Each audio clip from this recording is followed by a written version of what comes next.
90, sur 100 présidents, peut-être 90 sont des marionnettes. Il faut que ça cesse.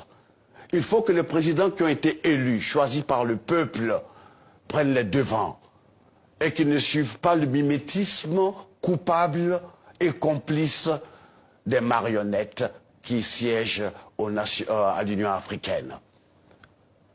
Nous voulons être un peuple respecté. On n'a pas besoin de charité, de mendicité. L'Afrique a tout pour s'en sortir. Ça fait 60 ans qu'on nous promet qu'on nous aide. On ne veut pas de cette sorte d'aide. On n'est pas des mendiants. Oui. On a le pouvoir humain, on a l'énergie de matières premières. On peut s'en sortir. Qu'est-ce que vous pensez, Alpha, du discours du président français Emmanuel Macron à Ouagadougou qui a reconnu d'abord les crimes de la colonisation et qui a appelé finalement à sortir de cette relation-là? Mais écoutez, d'abord je vais dire à M. Macron qu'on n'a pas attendu lui pour qu'il nous dire ça. On en est conscient. Cette leçon, il la garde pour lui.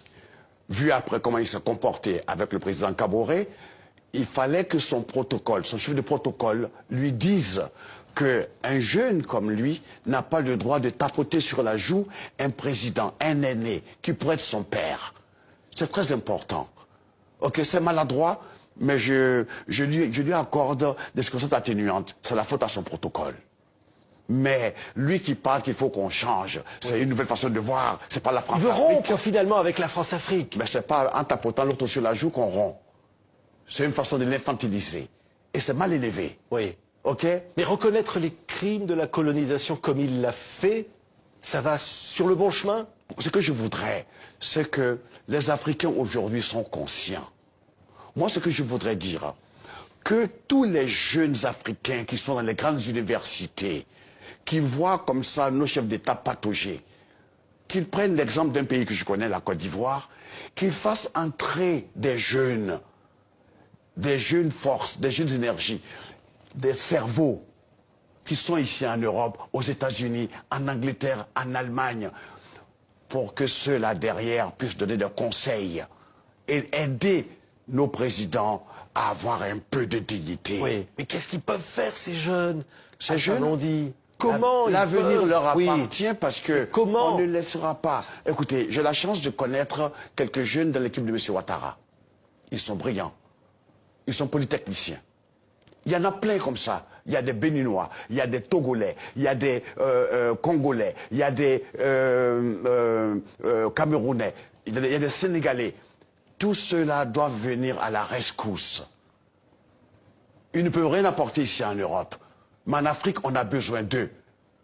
Il ne faut pas qu'ils soient là et que leur silence et leur inactivité, permettent à des gens de venir nous humilier. Les énarques comme M. Macron, il y en a aussi en Afrique. Donc ce n'est pas un petit énarque président qui va venir se foutre la gueule de nos pères et de nos aînés. Il a expliqué qu'il ne cherchait pas du tout cela. Il a expliqué qu'il ne cherchait pas d'ailleurs à humilier, que c'était voilà, autre chose. Ben, autre chose, justement. Pour nous, chacun interprète comme il veut. On aime bien Macron, on aime bien sa jeunesse, mais cette maladresse, tu comprends, on l'a pris tous personnellement. Et je souhaiterais que, s'il a l'occasion de réparer, qu'il le fasse, ou que son protocole lui enseigne comment en Afrique on respecte les aînés. Maintenant, je voudrais m'adresser surtout à l'Union africaine. L'histoire de la Libye. Kadhafi, qu'on l'aime, qu'on l'aime pas, était un membre de l'Union africaine. Donc, l'Union africaine ne pouvait pas autoriser, admettre que M. Sarkozy et l'OTAN viennent bombarder, démolir la Libye. C'est inacceptable.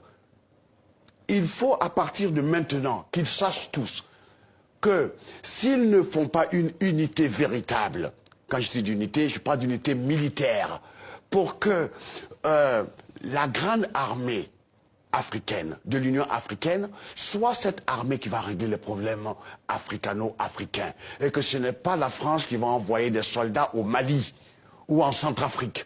Ce sera l'Union africaine. ok, et que aucun pays n'aura le droit de venir enlever, faire assassiner un membre de l'Union africaine. Ok, c'est un crime. Et ceci étant la genèse sacrée de cette vente d'esclaves, ça aussi c'est de la foutaise. C'est parce que le continent africain, ce colosse, n'a pas encore mesuré son muscle. Il est grand temps que nos présidents prennent conscience de leur force. Nous les critiquons, mais nous savons